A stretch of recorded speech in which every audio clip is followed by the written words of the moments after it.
అక్కడి నుంచి 97 నుంచి నేను 95 ముఖ్యమంత్రి అవుతానే దావోస్కి వెళ్ళడం మొదలుపెట్టాను. అయితే నేను దావోస్కి పోయినప్పుడు చాలా ఇబ్బందులు ఉండేవి మాకు. నేను హైదరాబాద్ అంటే ఏ హైదరాబాద్ అని అడిగేవాళ్ళు. పాకిస్తాన్లో ఉండే హైదరాబాదా, ఇది ఎక్కడ హైదరాబాద్ అని అడిగేవాళ్ళు. నన్ను గురించి నేను ఇంట్రడక్షన్ చెప్పుకునేవాడిని, లేదు నేను హైదరాబాద్ నుంచి వచ్చానని. హైదరాబాద్కి రావాలంటే మీరు ఎక్కడి నుంచి రావాలని అడిగేవాళ్ళు. మీరు బాంబేకి రండి, ఢిల్లీకి రండి, నైట్ అక్కడ పడుకోండి, తెల్లవారు తెలిసి హైదరాబాద్కి వచ్చి బిజినెస్ చేసి మళ్ళీ వెళ్ళండి, మళ్ళీ రాత్రి బాంబేలో ఢిల్లీలో పడుకొని లేదా మిడ్ నైట్ ఫ్లైట్ క్యాచ్ చేసి వెళ్ళండి అని చెప్పేవాడిని. అయితే మేము అక్కడే ఇన్వెస్ట్మెంట్ పెట్టచ్చు కదా, మీ ప్లేస్కి ఎందుకు రావాలనేవాళ్ళు. That was the beginning.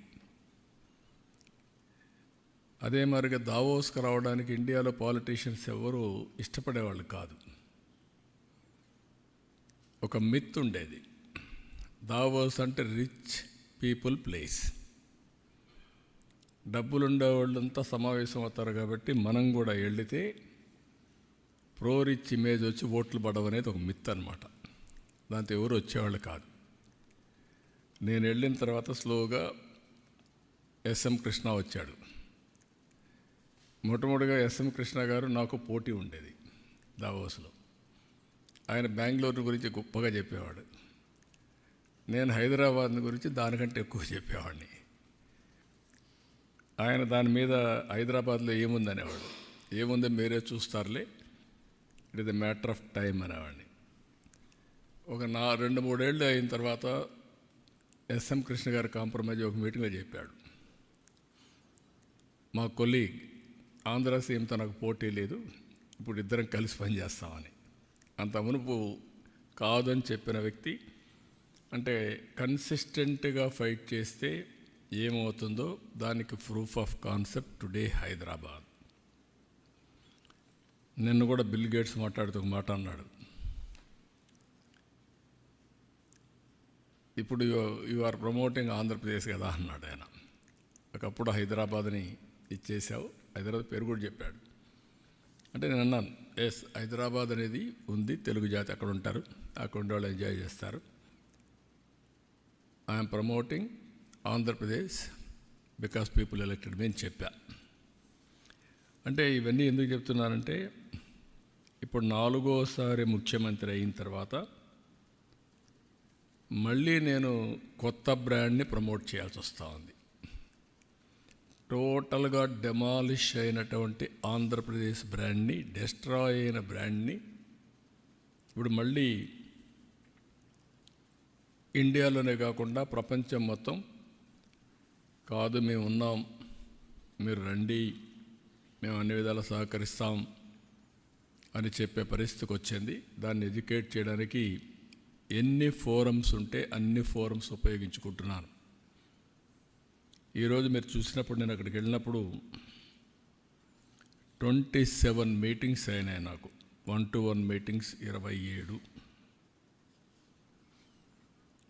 ఇంకొక పక్కన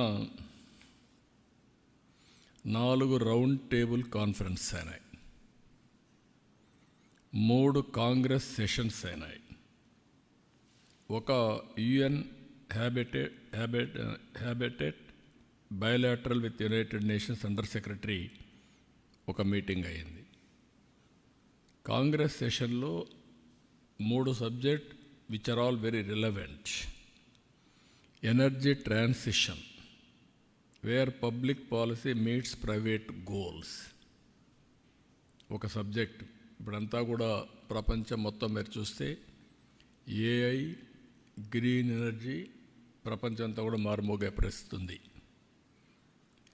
రెండోది country strategic dialogues, chief ministers ముగ్గురం కలిసి ఇన్వెస్టర్స్కి ఎడ్యుకేట్ చేయడం కోసం మహారాష్ట్ర, తెలంగాణ, ఆంధ్ర ముగ్గురు చీఫ్ మినిస్టర్స్ అడ్రస్ చేశాం. Country strategic dialogues. 3 human mission collaboration, unlocking new opportunities in industry. ఒకప్పుడు ఐటీ గురించి మాట్లాడేవాళ్ళం, ఇప్పుడు ఆటోమేషన్, ఏఐ, డీప్ టెక్నాలజీ ఇవన్నీ మాట్లాడుతున్నాం.